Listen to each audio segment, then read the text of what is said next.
Hair মাস্ককে একটু exclusive একটু নেবা, এক্সক্লুসিভ মাস্ক নিয়ে তোমরা কী করছো, এটাকে ন্যানো থেরাপিতে দিচ্ছ।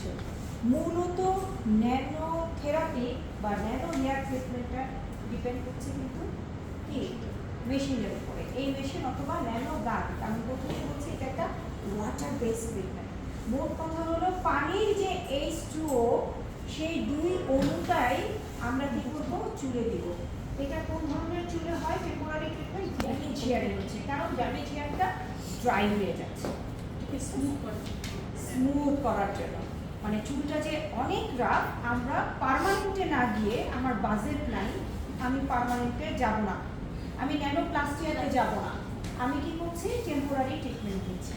ন্যানোপ্লাস্টিয়াতে 10+, 15+, 20+ আমি যাব না, আমি 2000+-এ যাব। ঠিক আছে, আচ্ছা তাহলে আমরা কি করব, এইটা আমরা দেখবো। এখন একটু গরম আছে, এটা কি করছি আমরা, এটা ওয়াশ করে তারপরে আমরা 70% ড্রাই করবো বা 60% আমরা ড্রাই করবো, করে তারপরে আমরা ন্যানো ট্রিটমেন্টটা শুরু করব। এই ন্যানো ট্রিটমেন্টটা শুরু করার সময় যেটা করতে হবে, বুস্টার আছে। এটা তুমি যে কোনো ভালো বুস্টার তুমি দিতে পারো, এমপিউল দিতে পারো। এমপিউলটা মাস্ট দিতে হবে, কেন? ওই যে বললাম রিবন্ডিং এর সময় তোমরা কি শিখছো, ড্যামেজ হেয়ারটাকে কি করছো, গার্ড করার সময় আমরা কি দিচ্ছি, গার্ড করার সময় আমরা কি দিচ্ছি, সিরামটা দিচ্ছি। তাহলে এখানেও আমরা সিরামটা দিচ্ছি, এখানে আমরা সিরাম দিব না, এখানে আমরা বুস্টার অথবা এমপিউল দিব। হেয়ার এমপিউল পাওয়া যায় সব জায়গাতে, ট্রিটমেন্টে হেয়ার বিভিন্ন ব্র্যান্ডের এমপিউল পাওয়া যায়।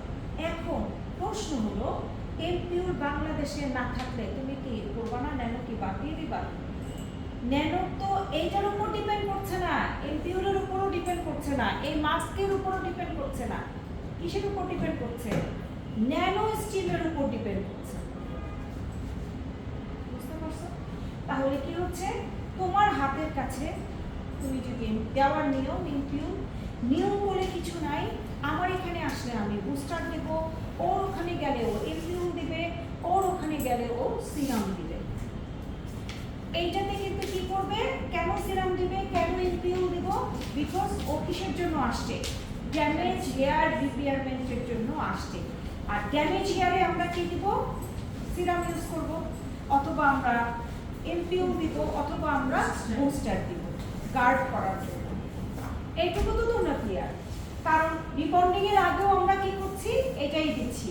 কালারের আগেও তার কি করছি, ড্যামেজটা গার্ড করার জন্য আমরা এটা দিচ্ছি। তাহলে কি হচ্ছে, এটা হচ্ছে ড্যামেজ গার্ড ট্রিটমেন্ট। আমরা ড্যামেজ পোর্শনগুলোতে গার্ড করে ওটা দিব।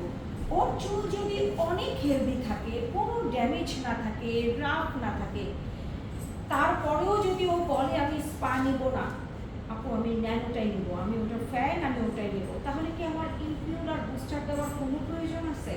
নো নেই। ওটা কিন্তু আমরা গার্ডার হিসেবে ইউজ করছি। তোমরা কি এতটুকু ক্লিয়ার হয়ে গেছে? শেষ। তাহলে এটা ওইটাই দিতে হবে, এবং কোনো কোরআনের আয়াত নাই, হাদিসের আয়াত নাই। এটা তুমি তোমার সার্ভিসের মানটাকে ভালো করার জন্য তুমি সেটা দিবা। তুমি এটা 2 টাকা বেশি নিবা, সো দিবা।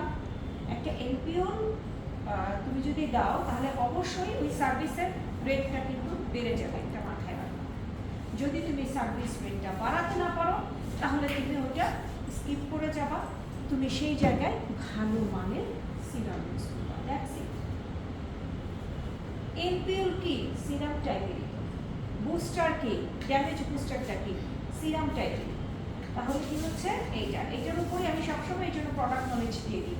এটা না থাকলে অজ্ঞান হয়ে পড়ে যাওয়া এমন কোনো কিছু না। কারণ তুমি অলরেডি হট অয়েল ম্যাসাজ করছো, খুবই চমৎকারভাবে তোমার চুলটাই কিন্তু হাতে আসছে। দেশের বাইরে হট অয়েলের জায়গায় কী হবে, হেয়ার টনিক স্প্রে করে ম্যাসাজ করলাম। কিংবা যারা তোমার কাছ থেকে ম্যাসাজ নিবেই না, তাদেরকে ডাবল ওয়াশ করে নিয়ে এসে, এখন যেটা করবো, ডাবল ওয়াশ করবো, করে নিয়ে এসে 50% 60% শুকাবো, শুকিয়ে নিয়ে কি করব, তখন তো তোমার ড্যামেজটা ভেসে আসবে, কারণ তুমি তো অয়েল ম্যাসাজ করো নাই। তখন তুমি কি করবা, সিরাম বুস্টার, সিরাম এমপিউল, এটা যে জায়গাগুলোতে ফাটা আছে, স্প্লিটিং আছে, রাফ আছে, ড্যামেজ আছে, সেগুলোতে আমরা দিয়ে 10 মিনিটস রাখবো। এখন আমরা ঝটপট চুলটা ওয়াশ করে নেব ঝটপট।